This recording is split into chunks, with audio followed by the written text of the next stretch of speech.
کہ پیٹ بھر کر کھانے کی جس کو عادت ہو اس کی نصیحت کا دوسروں پہ اثر نہیں ہوتا، اور خود اس کے اوپر دوسرے بندے کی نصیحت کا اثر نہیں ہوتا۔ فتاوی ہندیہ میں یہ بات لکھی۔ اس بات کی طرف بھی ذرا غور کریں کہ کہیں ایسا تو نہیں ہمارے سیاہ کارناموں نے ہمارے رزق کے دروازوں کو بند کروا دیا ہو؟ کیوں چھوٹی چھوٹی اس بات پہ کسی نے جادو کر دیا، کوئی جنات کا اثر، کوئی فلاں اثر، خام مخواہ عاملوں کے پیچھے بھاگتے پھرتے ہیں، ایمان خراب کرتے۔ اگر کمرے میں اندھیرا ہو تو انسان سوچتا ہے کہ کھڑکیاں دروازے بند ہیں، یہ نہیں کبھی سوچتا کہ کسی نے کوئی عمل کر دیا، کمرے میں اندھیرا ہو گیا۔ ایک کھڑکی کھولتا ہے، ادھر سے روشنی نہیں آ رہی، دوسری کھڑکی کھولتا ہے، تازہ ہوا نہیں آ رہی، دروازہ کھول دیتا ہے۔ ہم بھی سوچیں کہ ہمارے اوپر اگر یہ معاملہ ہے تو ان دروازوں کو کس چیز نے بند کیا، اور اب ان دروازوں کو ہم کیسے کھول سکتے ہیں؟ نکتے کی بات، تدبیر پیالہ ہے اور اللہ ہی دینے والا ہے۔ تدبیر پیالہ ہے اور اللہ ہی دینے والا ہے۔ تو جب پروردگار دینے والا ہے تو پرواہ کس بات کی؟ اس لیے اللہ رب العزت نے مال کو خیر کہا، انہ لحب الخیر لشدید۔ مال کو قیامہ کہا۔ قرآن مجید میں دو چیزوں کو قیامہ فرمایا، ایک بیت اللہ کو، جعل اللہ الکعبۃ البیت الحرام قیاما للناس، اس لیے کہ بیت اللہ انسان کی روحانی زندگی کے قیام کا سبب،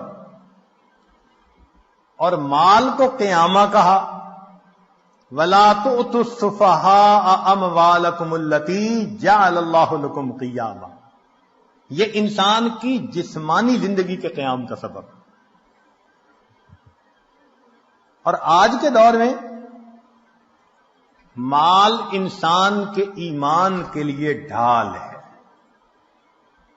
آج کے دور میں مال انسان کے ایمان کے لیے ڈھال ہے، ورنہ جس کے پاس مال نہیں وہ تو لوگوں کی جیب کا رومال ہے۔ جیب کا رومال ناک صاف کی پھینک دیا۔ غریب آدمی کا آج یہی ہے، لوگ مطلب نکالتے ہیں ایک طرف، حیثیت ہی نہیں معاشرے میں۔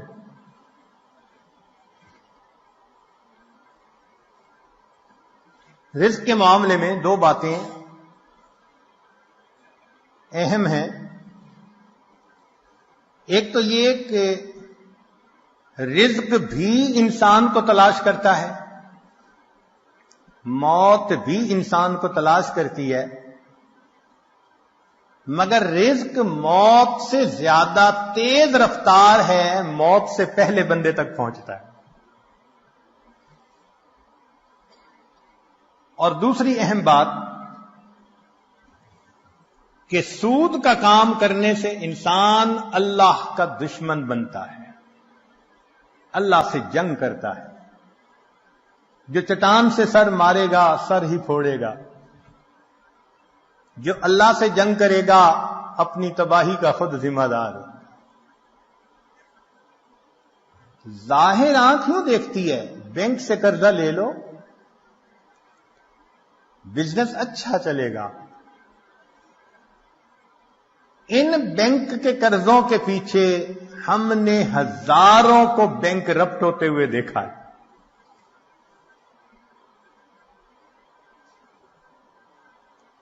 تو سود کی وجہ سے مال کی برکت ختم،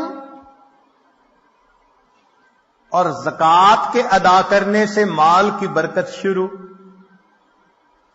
جس بندے نے زکوٰۃ نکالنی شروع کر دی اس کے مال میں اللہ نے برکت ڈالنی شروع کی.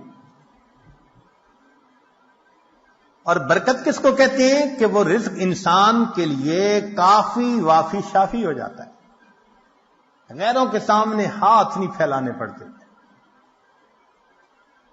جتنا ہوتا ہے انسان پرسکون زندگی گزارتا ہے.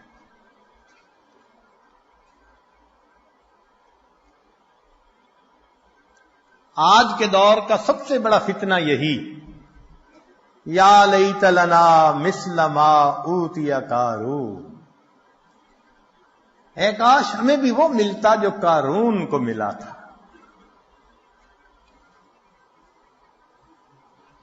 اللہ تعالی ارشاد فرماتے ہیں, نحن قسمنا بینہم معیشتہم, ان کے درمیان معیشت کو ہم نے تقسیم کیا.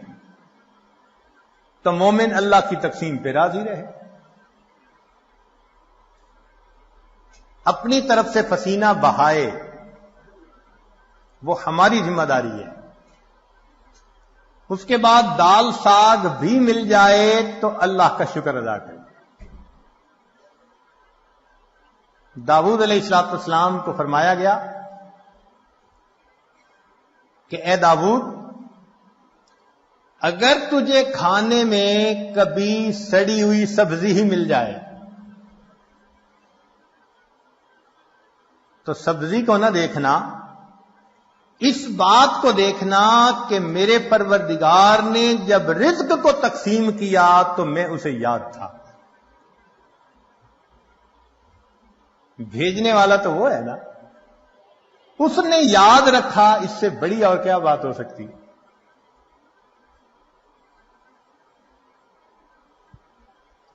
اس لیے مال کی طلب میں اجمال ہو, اضطراب نہیں ہونا چاہیے.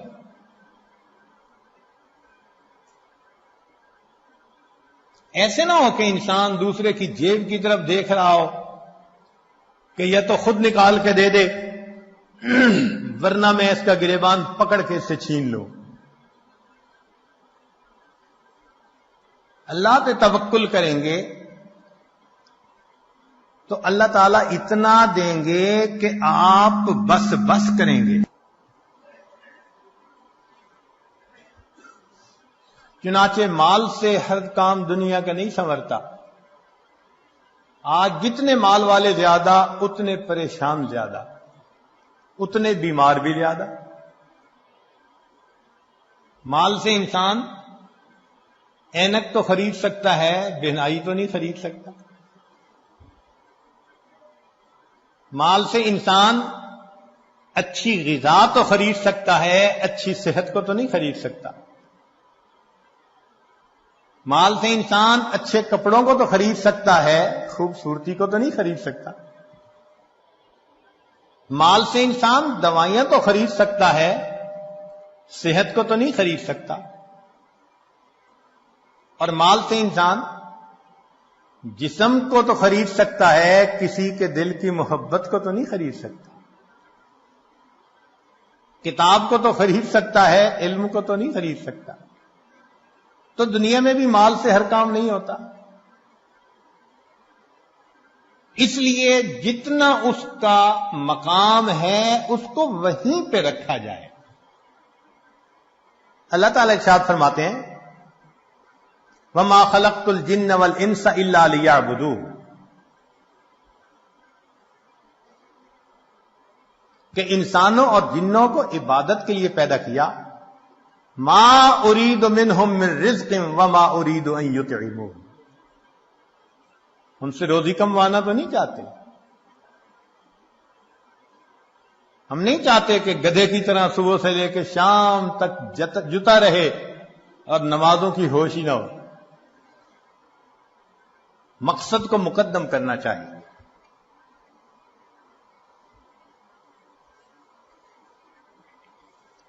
اللہ رب العزت رزق پہنچا کر رہتے ہیں. چنانچہ باجید بستامی رحمت اللہ علیہ سے کسی نے کہا کہ حضرت کیا کریں، رزق کی بڑی پریشانی ہے. تو فرمایا کہ تم اپنے گھر جاؤ اور تمہیں اپنے گھر میں جو بندہ ایسا نظر آئے کہ اس کا رزق تمہارے ذمے، بازو پکڑ کے گھر سے نکال دو، اور جس کا رزق خدا کے ذمے تو تمہیں کیا پرواہ.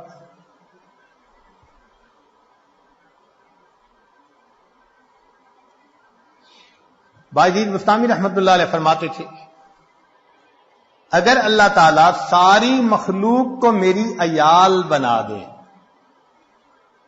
اور ساری زمین کو تانبے کی بنا دے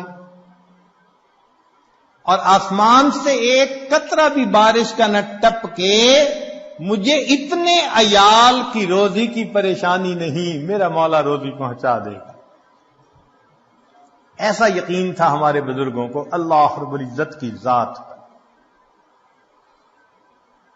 چنانچہ باجید بستامی رحمۃ اللہ نے کسی کے پیچھے نماز پڑھی، امام صاحب نے تعارف کیا تو پوچھا من این تاکل، بھئی آپ کا ذریعہ معاش کیا ہے، کہاں سے روٹی کھاتے ہیں؟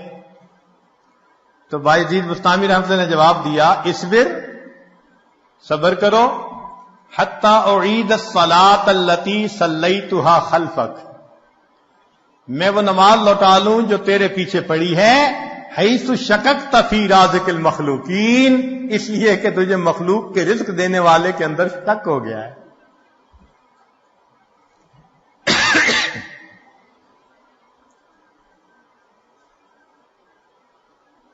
بنو کا ایک نشئی تھا تو کسی نے کہا کہ آٹا مہنگا ہو گیا، کہنے لگا اپنے لیے قیمت بڑھائی ہے، ہمیں تو روزی اسی نے دینی ہے. ایک نشئی کا اللہ پہ توکل دیکھو کہ جی آٹا مہنگا ہو گیا، کہتے اپنے لیے قیمت بڑھائی ہے، ہمیں تو روزی دینی ہے نا. اللہ کے پیارے حبیب صلی اللہ علیہ وسلم نے اپنی تعلیمات میں اس رزق کی پریشانی کے بھی اسباب بتلا دیے کہ یہ پریشانی کیسے دور ہو سکتی ہے. چنانچہ قرآن و احادیث میں سے 16 ایسے نکتے ہیں جو ہم نے آج جمع کیے، ان کو سمجھ لیں کہ یہ چابیوں کا ایک گچھا ہے، 16 کنجیاں ہیں، ہر کنجی رزق کا دروازہ کھولتی ہے. اور یہ بتانے والا کوئی عام عامل نہیں ہے، یہ سید الاولین والآخرین اللہ کے پیارے حبیب صادق الامین، جس زبان سے ہمیں قرآن ملا اسی زبان سے ہمیں نبی علیہ السلام کا فرمان ملا. انہوں نے یہ بات بتائی تو دلوں میں ہم یقین کر کے ان باتوں کو سنیں اور ان اعمال کو اپنائیں اور رزق کے دروازوں کو آنکھوں سے کھلتا دیکھیں.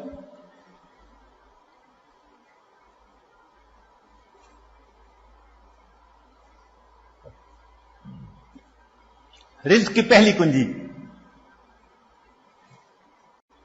اللہ تعالی ارشاد فرماتے ہیں وَأْمُرْ أَهْلَكَ بِالصَّلَاةِ وَاسْتَبِرْ عَلَيْهَا، اہل خانہ کو نماز کا حکم دیجئے اور اس پر جمے رہیے، صبر کیجئے. لا نسألک رزقا، ہم آپ سے رزق نہیں چاہتے، نحن نرزقک، رزق ہم پہنچائیں گے. اس آیت مبارکہ میں اللہ رب العزت ایک وعدہ فرما رہے ہیں اور وہ پروردگار وعدے کو نبھانا جانتا ہے.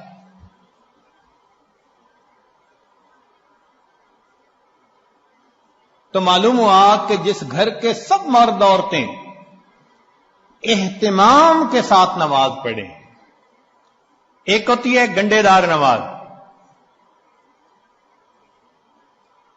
مرد ہیں تو جماعت نماز کا اہتمام نہیں، عورتیں ہیں تو گھر کے کام مقدم، بس بھاگی دوڑی میں قضا ہوتے ہوتے نماز. ایسی نماز نہیں، اہتمام کے ساتھ نماز. تو جس گھر کے سب لوگ اہتمام سے نماز پڑھیں، یہ نہ ہو کہ عورت کھڑی تو مصلی پہ ہو جائے اور ہاتھ باندھ کر کپڑوں کی آپس میں کلر میچنگ کر رہی ہو. مرد مصلی پہ تو کھڑا ہو جائے اور گلی بازار کی سیریں کر رہا ہو. ایسی نماز نہیں.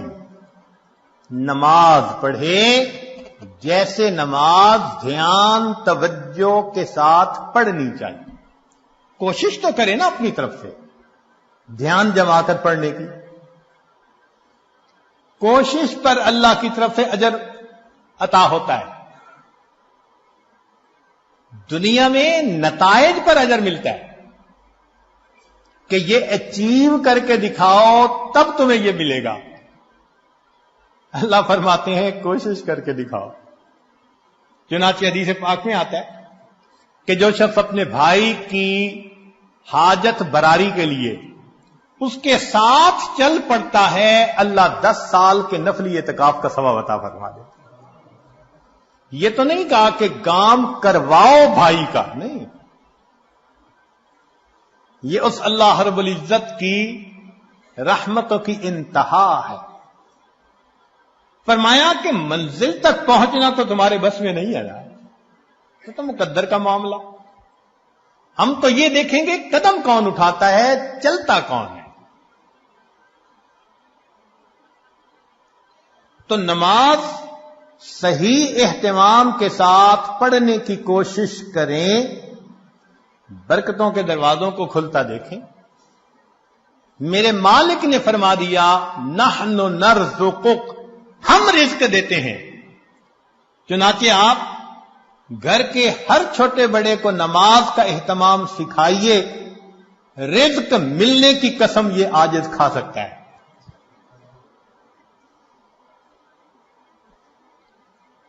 ماسٹر کی ہے رزق کی. کاروبار، نوکری، کوئی بھی مسئلہ ہو رزق کا، اہتمام نماز سے اللہ رب العزت مسئلوں کو حل فرما دیتے. دوسرا عمل کثرت استغفار. قرآن مجید میں ارشاد فرمایا فَقُلْتُ اسْتَغْفِرُوا رَبَّكُمْ إِنَّهُ كَانَ غَفَّارًا يُرْسِلِ السَّمَاءَ عَلَيْكُمْ مِدْرَارًا وَيُمْدِدْكُمْ بِأَمْوَالٍ. تو کثرت ذکر سے اللہ فرماتے ہیں میں مال کے ذریعے سے تمہاری مدد کروں گا.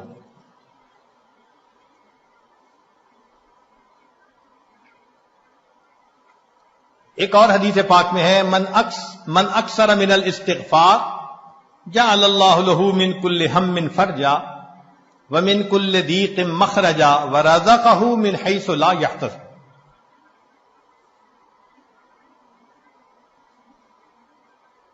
امام قرطبی رحمۃ اللہ علیہ فرماتے ہیں گناہوں کی معافی مانگنے سے بارش ملتی ہے، اللہ رب العزت قوموں کے رزق کو وسیع فرما دیتے ہیں. تیسرا عمل انفاق فی سبیل اللہ، اللہ کے راستے میں نیک کاموں میں خرچ کرنا.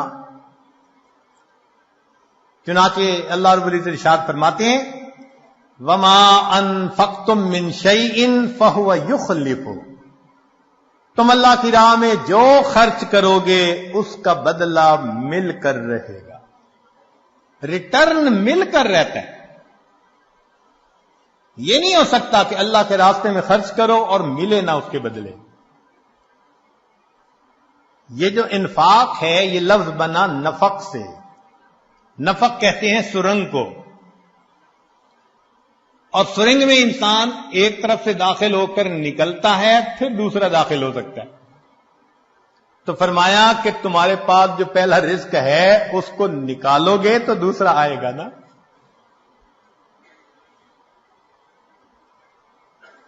وما تنفقوا من خیر یوفى الیکم، فرمایا انفق ينفق علیک، تم خرچ کرو اللہ تم پر خرچ کرے گا۔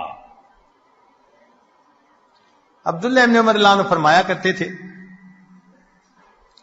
ان للہ اقواما اختصهم بالنعم لمنافع العباد، اللہ کے کچھ بندے ایسے ہوتے ہیں اللہ نے ان کو اپنے بندوں کے منافع کے لیے مخصوص کر دیا، ان کی ذات سے اللہ کے بندوں کو نفع ملتا رہتا ہے،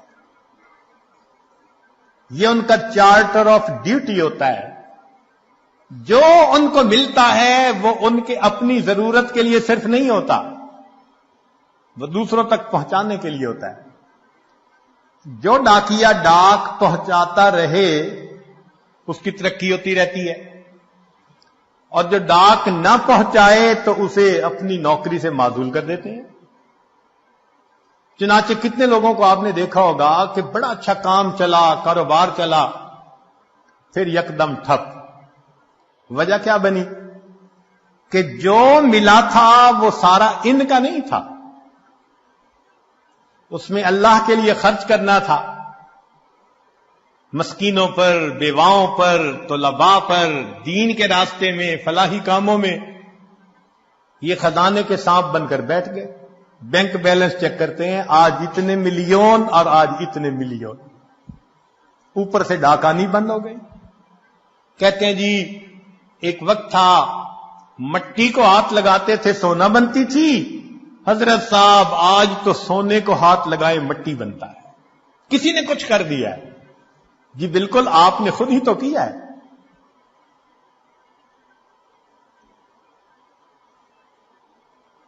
آپ کی تو بہترین نوکری لگی تھی کہ اللہ کے بندوں کو ان کا حصہ پہنچاؤ، کتنا پہنچانا تھا؟ پورے مال میں سے 2.5%، زکوٰۃ پورے مال میں سے 2.5%۔ سبحان اللہ، ہم نے دیکھا لوگ چاہتے ہیں بڑے کی نوکری کریں، چنانچہ چھوٹی کمپنی کی بجائے بڑی کمپنی کی نوکری، اور بڑی کمپنی کی بجائے ملٹی نیشنل کمپنی کی نوکری جی، اور زیادہ بینیفٹ ملیں گے۔ تو کیا اچھا کہ ہم سب سے بڑے کی نوکری کریں؟ سب سے بڑے کی نوکری یہ کہ جو اللہ نے مال دیا گن گن کر اس کی زکوٰۃ کو نکالیں۔ اللہ وہ پروردگار ہے جو 2.5% مال غریبوں تک پہنچانے کے بدلے امیروں کو 97.5% تنخواہ عطا۔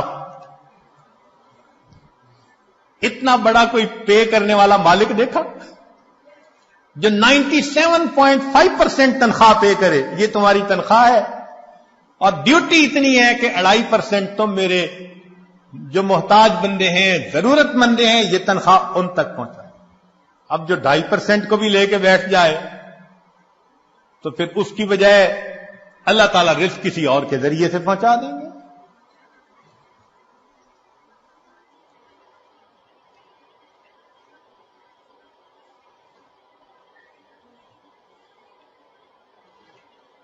رابعہ بصریہ کے پاس مہمان آ گئے، اتنی دیر میں دروازہ کھٹکھٹایا گیا، خادمہ نے کہا جی کہ کوئی بندہ کھانا لایا ہے۔ فرمان لگی گنو کتنی روٹیاں؟ اس نے کہا 9۔ کہنے لگی یہ میرا حصہ نہیں کسی اور کا ہے، اسے کہو جاؤ۔ دوبارہ دروازہ کھٹکھٹایا، کوئی بندہ کھانا لایا ہے، روٹیاں گنو۔ اس نے کہا جی 9۔ بھئی میرا حصہ نہیں کہہ دیا، اس کو جو جاؤ کسی اور کا ہے۔ پھر تھوڑی دیر بعد تیسری مرتبہ دروازہ کھٹکھٹا، خادمہ نے کہا جی کہ پھر کوئی بندہ روٹی لایا ہے، کتنی؟ 9۔ اس نے کہا میرا حصہ نہیں، جاؤ اس کو کہہ دو چلا جائے۔ اس نے کہا کیوں نہیں لے رہی، مہمان بھی تو ہیں۔ اس نے کہا دیکھو میرے پاس آج صبح 1 روٹی تھی، سائل آیا تھا، میں نے اللہ کی رضا کے لیے 1 روٹی دے دی، میرے اللہ کا وعدہ ہے من جاء بالحسنۃ فلہ عشر امثالھا، 10 گنا ملے گا۔ 9 روٹیاں میری نہیں ہو سکتی، خادمہ نے ہاتھ جوڑ دیے، مجھے بھی بھوک لگی ہوئی تھی، 1 روٹی میں خود رکھ رہی تھی، یہ 10 ہی ہیں۔ ایسا کامل یقین اللہ کے وعدوں پر۔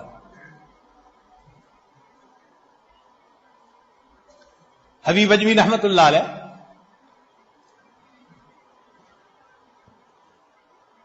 بیوی نے آٹا گوندا، پھر تنور جلانے کے لیے لکڑیاں کاٹنے گئی، پیچھے سے سائل آ گیا۔ اس نے کہا بڑا محتاج ہوں، اللہ کے لیے کچھ دے دو۔ اللہ والوں کی عادت ہوتی ہے جب کوئی اللہ کے لیے کہتا ہے تو پھر وہ کھول دیتے ہیں اپنے دونوں ہاتھوں کو۔ انہوں نے وہی آٹا اٹھا کے دے دیا۔ اب بیوی لکڑیاں لے کے آئی، اس نے کہا آٹا، کہنے لگے میں نے روٹیاں پکنے کے لیے بھیجا ہے،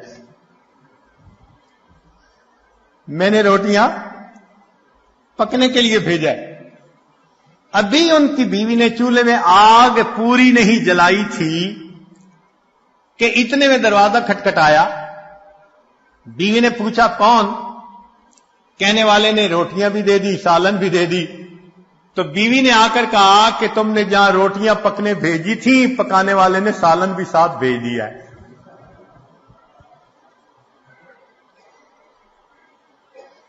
اللہ کے راستے میں خرچ کرنے کی ایک حلاوت ہے، وہ حلاوت جس کو مل جائے اس کو پھر فکر نہیں ہوتی، سب غموں سے آزاد۔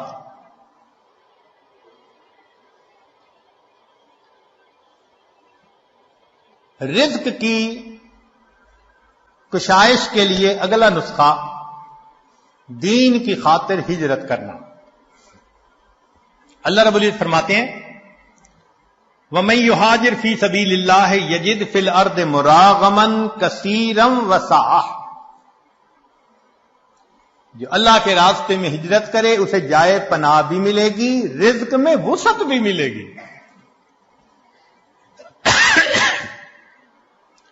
رزق بڑھانے کی اگلی کنجی تقوی کا اختیار کرنا۔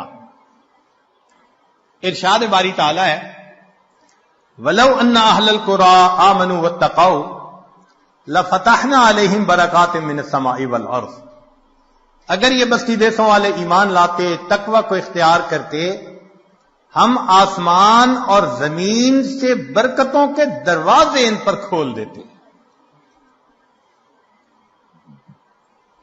ایک جگہ فرمایا لَأَكَلُوا مِن فَوْقِهِمْ وَمِن تَحْتِ أَرْجُلِهِمْ، ہم ان کو وہ نعمتیں کھلاتے جو اوپر آسمان سے اتارتے ہیں اور وہ نعمتیں کھلاتے جو نیچے زمین سے نکالتے ہیں۔ فرمایا وَمَن يَتَّقِ اللَّهَ يَجْعَل لَّهُ مَخْرَجًا وَيَرْزُقْهُ مِنْ حَيْثُ لَا يَحْتَسِبُ، اللہ تعالیٰ ایسی طرف سے رزق دیتا ہے کہ جس کا وہم و گمان ہی نہیں ہوتا۔ نبی علیہ السلام نے فرمایا علیک بتقوی اللہ فإنہا جماع کل خیر، تقوی اختیار کرو، یہ تمام خوبیوں کی جامع ہے۔ سفیان ثوری رحمت اللہ علیہ عجیب بات فرماتے تھے اتق اللہ فما رأیت تقیا محتاجا، میں نے آج تک کسی متقی بندے کو محتاج نہیں دیکھا کہ در در کے دھکے کھاتا پھرے، لوگوں کے سامنے ہاتھ پھیلاتا پھرے۔ آپ بتائیے، آپ نے بھی بڑی دنیا دیکھی، سمجھدار ہیں، عقل مند ہیں، تعلیم یافتہ ہیں، آپ نے اپنی زندگی میں کسی حافظ با عمل یا عالم با عمل کو بھوکا پیاسا ایڑیاں رگڑتے مرتے دیکھا ہے تو بتا دیجئے۔ ایک مثال پیش نہیں کر سکتے۔ ہم نے اپنی زندگی میں P H D doctor, highest degree qualification کی دنیا میں بھوک پیاس سے ایڑیاں رگڑتے مرتے دیکھا۔ ہم یہ تو بتا سکتے ہیں کہ نیکی تقوی کی لائن میں زیادہ کھا کر مر گئے. امام مسلم رحمت اللہ علیہ کا واقعہ، کھجوریں زیادہ کھانے سے موت آ گئی. یہ نہیں بتا سکتے کہ جی بھوکا پیاسا، کہتے ہیں نا جی طلباء کہاں سے کھائیں گے؟ بھئی جہاں سے انبیاء کھاتے تھے وہیں سے ان کے جانشین بھی کھائیں گے.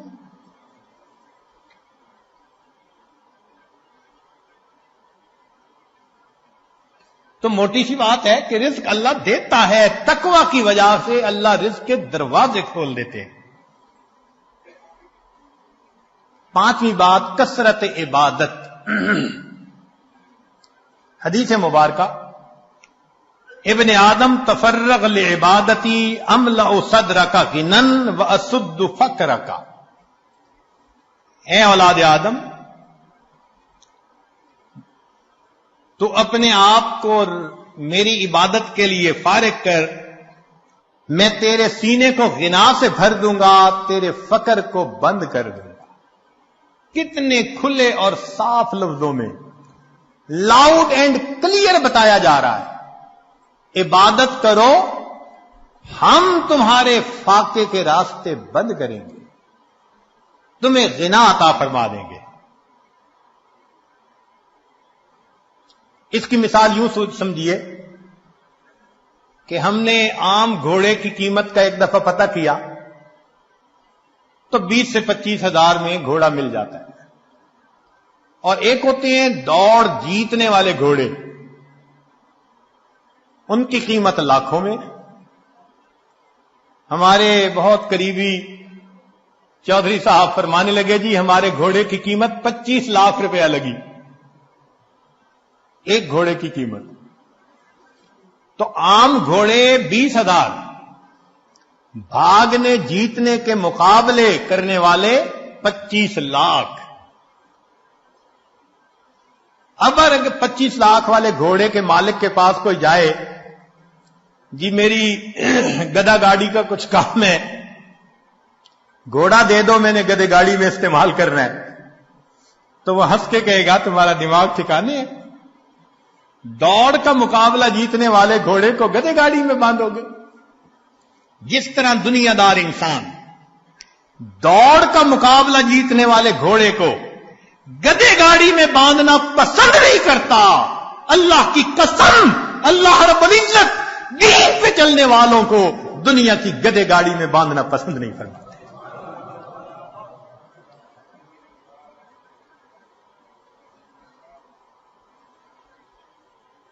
اگلی کنجی، کثرت حج اور عمرہ. حدیث پاک میں فرمایا وما ام الرحاج قط، کہ حاجی کثرت سے حج کرنے والا، عمرہ کرنے والا، وہ کبھی محتاج نہیں ہوتا. قیل ومل امار، پوچھنے والے نے پوچھا جی اس کا کیا معنی ہے؟ فرمایا قال ما افتقرا، جو فقر کا تجھے ڈر ہوتا ہے اللہ اس ڈر کو ختم کر دیتا.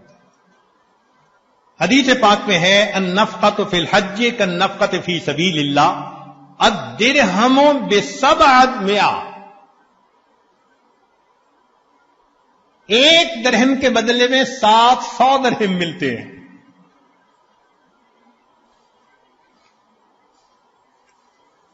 رزق کی ایک اور کنجی، صلہ رحمی. ابو ہریرہ رضی اللہ عنہ فرماتے ہیں، بخاری شریف کی روایت، من احب ان یزاد فی عمرہ ویزاد فی رزقہ فلیصل رحمہ، جو چاہے کہ میرے عمر زیادہ ہو اور میرا رزق زیادہ ہو، اس کو چاہیے کہ رشتہ داروں کے ساتھ اچھا سلوک رکھے. آج اگر رزق کی شکایتیں زیادہ ہیں تو دوسری طرف معاملات بھی دیکھو، بہن سے نہیں بولتے، بھائی سے نہیں بولتے، پھپھو سے لڑائی، چچا سے لڑائی، ان کے گھر کا کھانا نہیں کھاتے، پانی نہیں پیتے، کچھ پڑھ کے نہ پلا دیں. شریعت جن رشتہ داروں کو جوڑنے کا حکم دیتی ہے وَيَقْطَعُونَ مَا أَمَرَ اللَّهُ بِهِ أَن يُوصَلَ،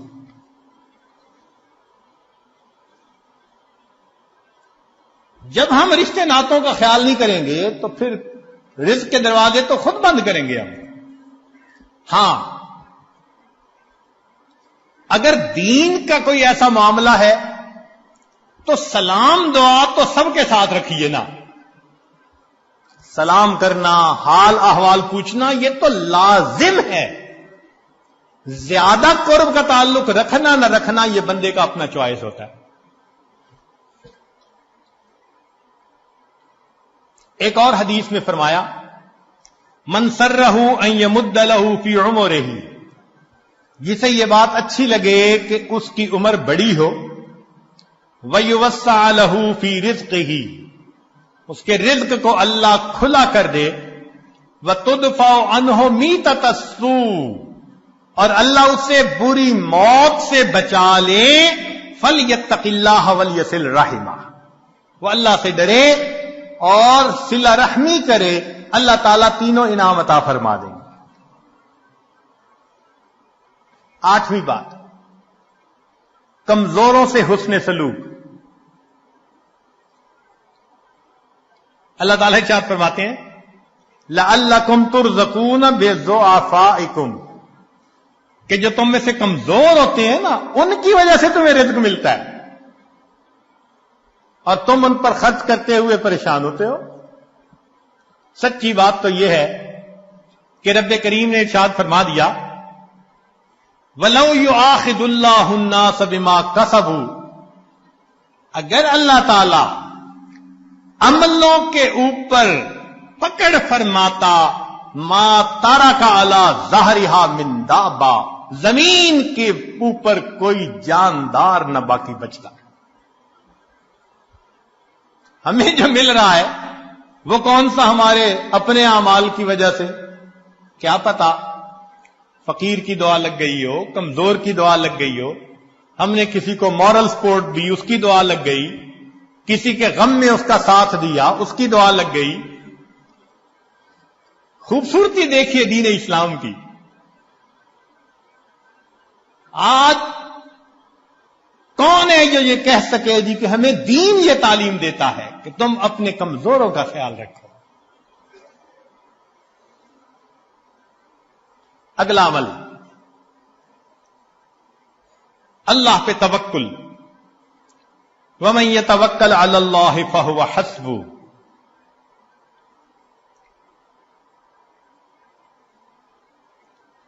جو اللہ پر توکل کرتا ہے پھر اللہ اس کے لیے کافی ہو جاتا ہے. اس کی تفصیل حدیث مبارکہ میں لو انکم تتوکلون علی اللہ حق توکلہ، اگر تم اللہ پہ توکل کرو جیسے توکل کرنے کا حق ہے، لرازقکم کما یرزق الطیور، اللہ تمہیں رزق دے گا جیسے پرندوں کو دیتا ہے. تغدو خماسا، گھر سے خالی پیٹ نکلتے ہیں، وتروح بتانا، اور واپس پیٹ بھرے ہوئے لوٹتے ہیں.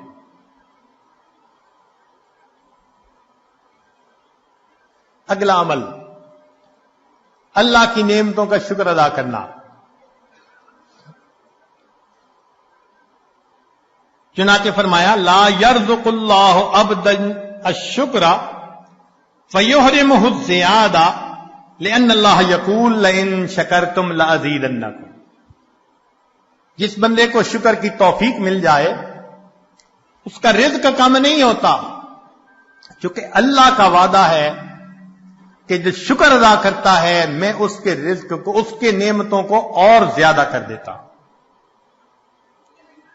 عمر بن عبدالعزیز رحمۃ اللہ علیہ کا ایک خوبصورت قول ہے قیدوا نعم اللہ بالشکر للہ، اللہ کی نعمتوں کو شکر ادا کر قید کر لو. جس نے اللہ کی نعمت کا شکر ادا کیا اس نے نعمت کو قید کر لیا، اس کے پاس ہی رہے گی. ابن عطا اسکندری رحمۃ اللہ علیہ، ان کے حکم بہت معروف ہیں. ہمارے بزرگ علماء رمضان المبارک میں اس کی مستقل مجالس کیا کرتے تھے. ان کے حکم کو پڑھیں تو یوں لگتا ہے کہ اللہ نے اس امت میں بھی لقمان علیہ السلام کا ایک نمونہ پیدا کر دیا. کیا عجیب باتیں کہی ہیں. تو شکر کے بارے میں ان کا ایک قول ملفوظ، جنہیں عربی کا تھوڑا سا بھی ذوق ہوگا نا، وہ تو سن اور پڑھ کے وجد آتا ہے. یہ جامعہ الازہر کے استاد بھی رہے، اور اس جامعہ کو جو پوری دنیا کے اندر ایک مقام ملا، وہ ایسے ہی متقی باخدا بزرگوں کی وجہ سے. فرماتے ہیں من لم یشکر النعم فقد تعرض لزوالها، جو نعمت کا شکر ادا نہیں کرتا وہ اپنی نعمتوں کو چھین جانے کے لیے پیش کر دیتا ہے. اللہ مجھ سے یہ چھین لو. من لم یشکر النعم فقد تعرض لزوالها ومن شکرها فقد قید بعقالها، اور جو شکر ادا کرتا ہے وہ ان نعمتوں کو نکیل ڈال کے اپنے پاس قابو کر لیتا ہے. تو شکر ادا کر کے اللہ کی نعمتوں کو نکیل ڈال لیجیے. پھر فرمایا گھر انسان جائے تو اپنے اہل خانہ کو سلام کرے. اب بتائیے یہ کتنا چھوٹا سا عمل ہے.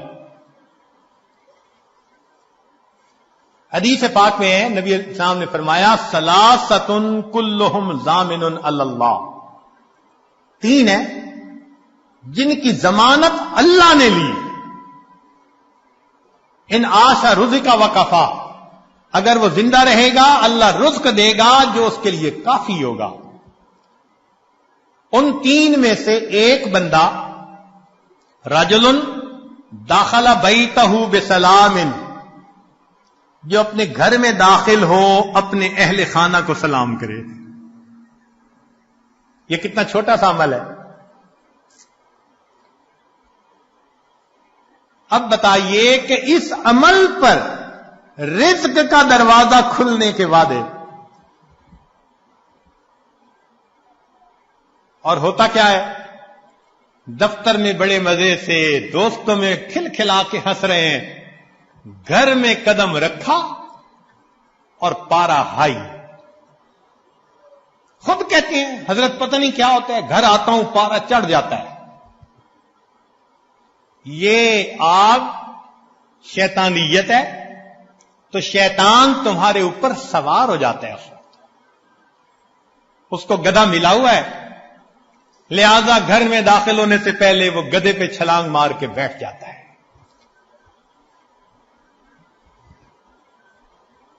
نبی علیہ الصلوۃ والسلام کا عمل سیدہ صدیقہ لانا فرماتی ہیں کہ اللہ کے پیارے حبیب صلی اللہ علیہ وسلم جب بھی گھر میں داخل ہوتے مسکراتے چہرے کے ساتھ آتے تھے، اہل خانہ کو سلام کیا کرتے تھے. اتنے سے عمل پہ رزق کی پریشانی ختم. اللہ اکبر کبیرہ.